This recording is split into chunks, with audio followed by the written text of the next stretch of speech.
Hey, what's going on, everyone? Welcome back to the channel. I'm Ace, coming to you from Vancouver Island in beautiful Western Canada.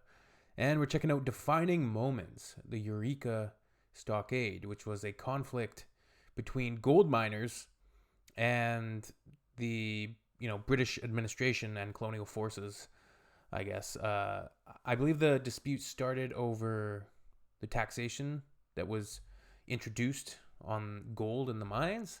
And yeah, I don't know a lot about it. I'm not familiar with it. I'm interested to find out what's the origin, why it's called Eureka. Like, where did the word Eureka come from? The Eureka flag, which I believe is the one that we're seeing right now. Let's just hop into it, man. Let's learn some stuff. Let's do some learning. Let's do some book learning.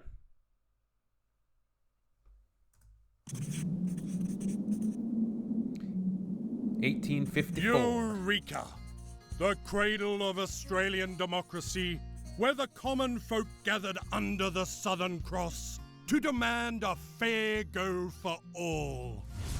Eureka, the cradle of Australian tax avoidance, where greedy foreigners gathered under a made-up flag to demand the right to dig up our gold without paying for it. Or maybe the truth is somewhere in the middle. In 1853... Usually is, right? Truth is usually somewhere in the middle. There's usually a middle ground. almost 78,000 migrants joined the Victorian gold rush. Many headed for the boom town of Ballarat. Some were British. So the Victorian gold rush, 1853, and miners were heading to Ballarat. Democracy campaigners known as Chartists, or had joined the anti-government protests that swept across Europe in 1848. The new arrivals found their democratic hopes dashed. There was no land to buy on the goldfields, and only men who owned significant land or paid significant rent for a home could vote. And women, well, they couldn't vote at all. Yet diggers had to pay for a gold licence, which was a tax. Wasn't it a British principle that taxpayers should have the vote? Licence fees funded the Goldfields Police, who staged digger hunts to arrest miners without licences.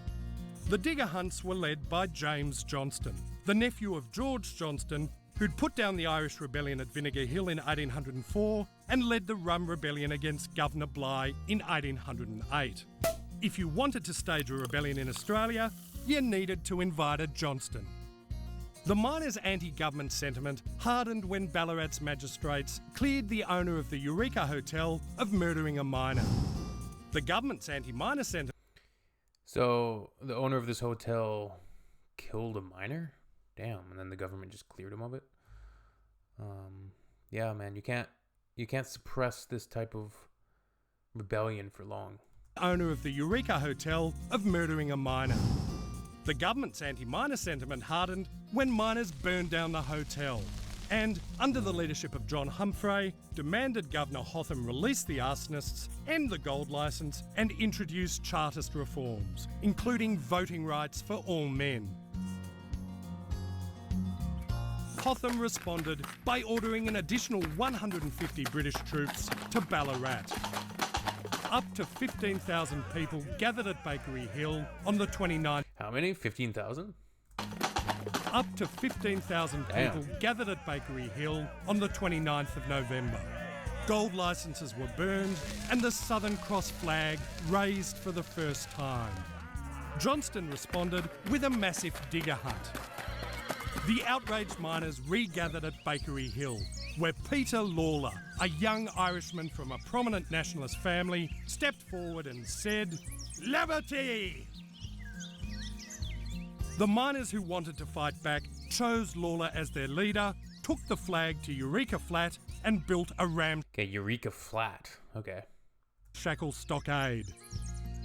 Lawler instructed blacksmiths to forge pikes and chose Vinegar Hill, associated with Irish nationalist defeats in Ireland and Australia, as the rebels' password. Lawler encouraged the miners to swear an oath. "We swear by the Southern Cross to truly stand by each other and defend our rights and liberties." In the early hours of Sunday, the 3rd of December 1854, almost 300 soldiers and police stormed the stockade. It was undermanned, as nobody anticipated an attack on the Lord's Day. The 150 rebels were completely outgunned, particularly as some of their firearms were theatre props. The Battle of the Fighting back with theater props, severely outnumbered. Courage. Eureka Stockade lasted only 15 minutes, Yeah. with at least 22 diggers, including one woman, and 6 soldiers losing their lives. Peter Lawler, with an injured arm that would require amputation, escaped in the confusion. So they were basically totally run over by the colonial forces, or the British forces, and fought on anyways. Damn. It's a inspiring story so far of rebellion, of fighting for what's right, fighting for liberty.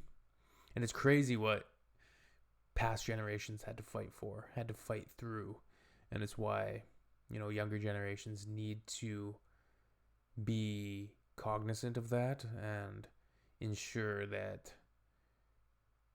these freedoms and liberties are protected. And also have reverence, remembrance for the past and the battles that have been fought for the rights that you have today. 2 other rebel leaders escaped in dresses. 13 miners Serious? were charged with treason. The government may What do they do with the treasonous miners? I hope they're not going to hang them. have won the battle, but it lost the war, as Victorians overwhelmingly supported the defeated miners. The rebels were acquitted They of were treason, and the gold Nice. licence was replaced by a miner's right, which allowed the diggers to mine, vote, and occupy vacant land for a small annual fee. Lawler and Humphrey were elected to Victoria's Legislative Council. The upswell of democratic sentiment following Eureka led to political reforms that you can check out in our videos on the secret ballot and women's suffrage. Eureka was also a When did women get the on vote? the secret ballot 1908? and women's suffrage.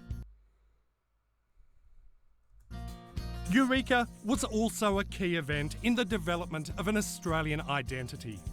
Let's leave the last word to Clara Duval, who took over her partner's role as editor of the Ballarat Times after he was arrested for inciting the rebellion. What is this country else but Australia? Is it any more England than it is Ireland or Scotland, France or America, Italy or Germany?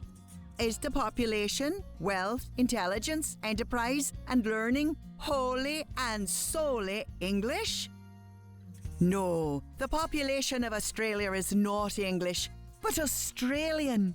The latest immigrant is the youngest Australian. And who can argue with that?